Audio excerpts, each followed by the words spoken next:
Deixa eu te perguntar uma coisa. Você gostaria de viver de YouTube? Fazer seu próprio horário, trabalhar de onde você quiser e principalmente gerar muita receita? Pois é, hoje é a sua chance.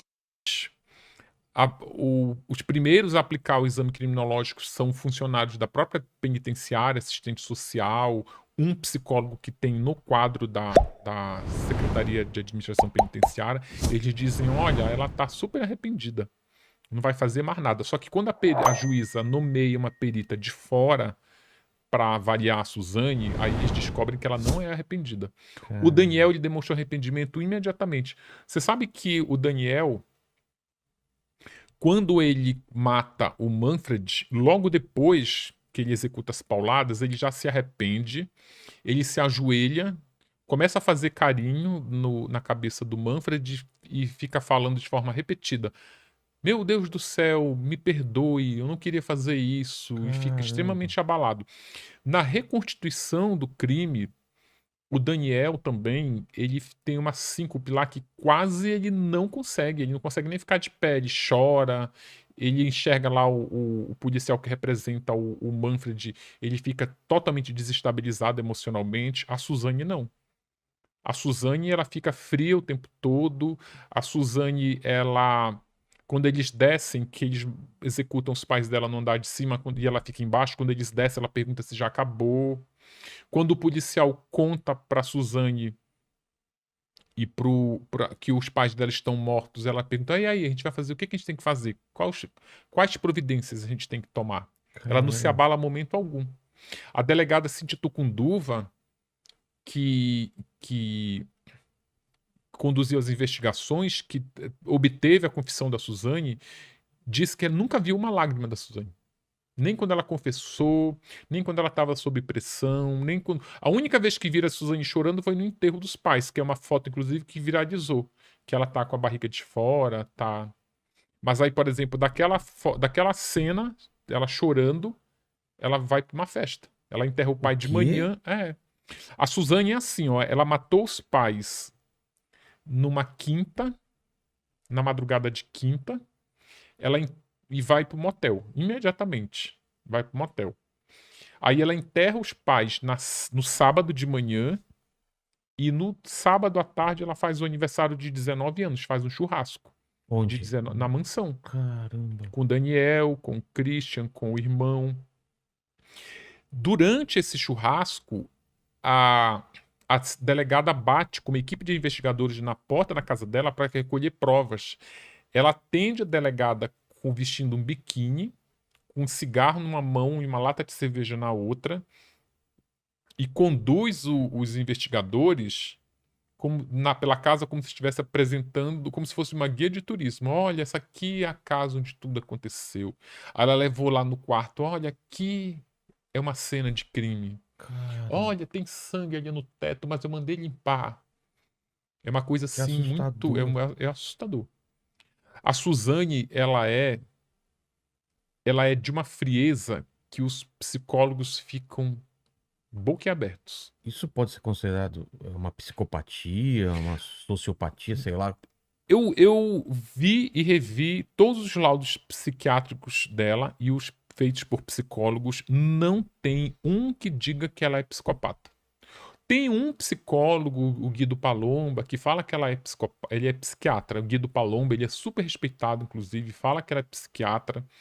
Mas como ele fez um laudo indireto, aí eu preferi não considerar no livro. Tá. Porque eu preferi dar... Fonte primária. É fonte mais confiável, mais próxima da realidade. É comum, inclusive, fazerem laudos indiretos, tá? Inclusive, é comum. Mas eu optei em só colocar no livro os laudos feitos de maneira direta, ou seja, com os psicólogos que tiveram contato com a Suzane. O que define um psicopata e ela não tá incluso nesse... Então, basicamente o psicopata ele é uma pessoa fria que é incapaz de se colocar no lugar do outro e que não esboça sentimentos, né? Basicamente é isso, né? É como se ele não tivesse sentimento. Então. Agora, depois que eu publiquei o livro, porque eu fiquei ali atrás, eu achava que a Suzane era psicopata, eu fiquei lá olhando os laudos dela com lupa para achar a palavra psicopata, transtorno de personalidade, ou a CID que classifica a psicopatia, não achei. Só que aí depois que se eu tivesse achado, estaria no título. Suzane, Entendi. assassina e psicopata. Como eu não achei, ficou a Suzane manipuladora.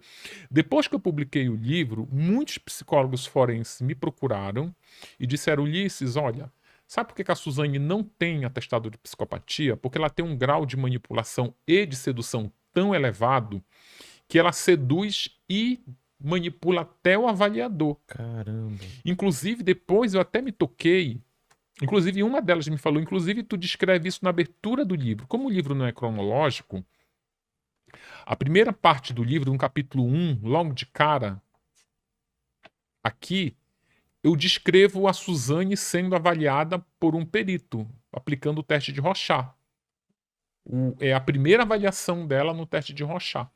No primeira avaliação, vai lá um psicólogo, ele leva as pranchas, entrou em Tremembé, ela foi recebida em Tremembé numa sala especial, mas o psicólogo ele conta no laudo que ela recebeu ele como se estivesse em casa. Ela disse, olha, pode entrar, sente, você quer água, quer um cafezinho? Tipo, uma coisa assim super surreal, assim, sabe? E aí ela olha no olho do psicólogo e fala assim, nossa, você é muito novo. Porque ela já tinha sido atendida por psicólogas sempre mais velhas. Só que quando ela lança a mão desse você é muito novo, ela já tá seduzindo e manipulando. Por Claro. quê? Porque é um tipo de elogio que a pessoa se sente cortejada, Claro. né? Ela se sente... Você tá novo e já Sim, tá aqui, né? já tá, nossa, que bom, sabe? E é uma forma também dela quebrar um clima, porque, cara, ela tá sendo avaliada, o destino dela tá na mão desse perito. É. Esse perito que vai dizer se ela merece ou Que não já vem com preconceito, às vezes. sim. É. A forma como ela oferece água, a forma como ela recebe, sinta-se em casa, ou seja, eu tô na penitenciária. Então isso, e eu descrevi isso aqui sem me dar conta de que era quer dizer, eu sabia que era uma sedução, uma manipulação, mas sem me dar conta que esse poder de manipulação é tão elevado ao ponto dela interferir no laudo, assim, sabe? É uma coisa Caramba. incrível. Agora, quando vai pro Rorschach, aí, meu amigo, não tem como, né? Não tem como, Não tem como. Caramba. Já a Elise Matsunaga, por exemplo, ela tem 2 atestados de psicopatia. Ah, é? Ela tem 4 laudos. A Suzane também tem 4. Nos 4, a Suzane diz que não é psicopata. Nos 4 da Elise, 2 dizem que ela é psicopata e 2 dizem que ela não é psicopata. Aí eu uso como desempate uma psicóloga que atendia a Suzane e o Marcos, que eles faziam terapia de casal, logo depois do casamento. Elise. A Elise e o Marcos faziam terapia de casal, e essa psicóloga disse que a Elise é psicopata porque ela matou e esquartejou o marido no fim de semana e ela tinha uma sessão agendada para terça-feira. E ela foi na sessão, Sozinha. ela iria com o Marcos, ela foi sozinha e ela passa a sessão inteira lamentando o Marcos ter fugido com uma amante, ter sido abandonada Caramba. E ela também, as empregadas da casa contam que na primeira noite, na manhã da segunda-feira, pós-crime, ela tomou café normalmente na mesa, foi um dia como outro qualquer, mandou trocar o lençol da cama de casal, nem ela nem o Marcos tinham dormido lá. Aí a empregada até diz, não, mas a cama tá feita, parece que ninguém dormiu lá. Ela disse, não, mas troca o lençol mesmo assim, porque tá sujo de poeira. Caramba. Ou seja, se espera de uma pessoa que cometeu um crime dessa envergadura uma bala emocional que ela não teve. Certa confusão mental, alguma coisa. Sim. Cara. Tem uma coisa incrível que o Christian Cravinhos fala, que quando ele foi convidado pelo Daniel para participar do crime, para matar o Manfred e a Marisa, o Christian primeiro negou, disse que não ia participar e disse que ia contar para os pais, inclusive, porque ele diz assim, olha, como nós não somos criminosos profissionais, a gente não vai saber como se comportar depois do crime. Então, assim, a gente naturalmente vai ser investigado porque a gente frequentava a casa, frequentava a família, só que como a gente nunca fez isso antes, a gente não vai saber como se comportar. Já a Elise soube se comportar, a Suzane soube. Tava lá dando festa, a outra tava tomando café normalmente. E como que ela convence o namorado e o cunhado disso?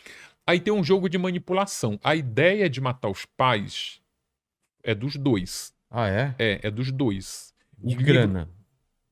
Não, tudo começou de forma até poética, sabia? Ah, é? Sabe a ideia de dois? Vou te dizer o que é a ideia de dois. Vamos supor que nós sejamos muito amigos, Tá. tá? A ponto de um conhecer o outro. A gente é muito amigo de infância. Aí eu sei que você, todo domingo à noite, gosta de comer pizza numa pizzaria X. Aí quando eu acordar no domingo, tô planejando como vai ser meu dia, aí já pensei assim, eu vou chamar o Varela pra ir lá naquela pizzaria que ele gosta, que aí eu tô também querendo Varela. comer... O Vilela. Vilela. Eu fiquei.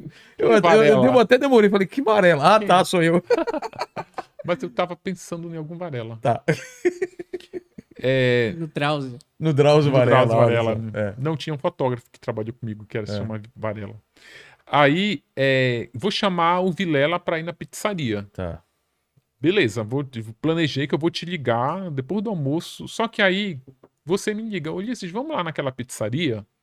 Ou seja, eu tive a ideia, você teve a ideia, mas você me ligou. Pô, cara, eu já ia te ligar pra ir lá. Ah, Então é tá. assim que nasce a decisão. E essa decisão de matar, ela não começa de forma muito clara. Eles não começam assim, vamos matar os seus pais. Eles começam a perceber que o namoro deles só iria pra frente se os pais da Suzane não existissem. É esse o termo que eles usam Ah, pro é? outro. Não existir não significa matar. Eles podem sair de casa, eles podem. E começa tudo muito assim. Começa com uma viagem que o Manfred e a Marisa fazem para fora do Brasil, passam 30 dias na Escandinávia, e o Daniel vai morar na mansão com a Suzane. Então, nesse período, eles descobrem como seriam a vida deles a dois Sem os pais. sem os pais. E com a grana dos pais. Com a né? grana dos pais, com toda a estrutura É. dos pais aí. Então é assim que começa Só que aí, para eles decidirem matar, aí vem uma combinação de fatores. Os dois têm que ter a perversidade dentro de si. Os dois, eles têm que ter uma frieza, a ponto... Eles passam 2 anos planejando a morte dos pais da é? Suzane. 2 anos. Doido. Eles ensaiam muito, eles ensaiam como nós vamos fazer isso. A gente vai cortar o cabo do freio, aí quando seu pai for pro sítio, passa lá naquela estrada perigosa, ele cai no penhasco. Caramba.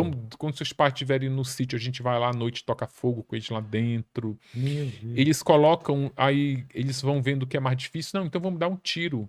Aí eles pegam uma arma e quando os pais saem, eles vão lá na mansão, eles colocam uma pedra envolta no edredom, coloca em cima da cama, manda a Suzane lá pra fora da casa e ele dá um tiro na pedra pra ver se ela escuta o barulho lá do lado de fora. Ela escuta, olha, então não tem que ser assim. Nossa. Aí eles resolvem matar Chegam a fazer isso.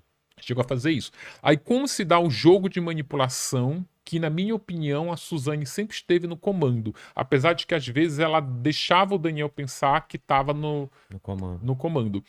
A Suzane e o Daniel decidem matar juntos. Nós vamos matar os meus pais. Tá.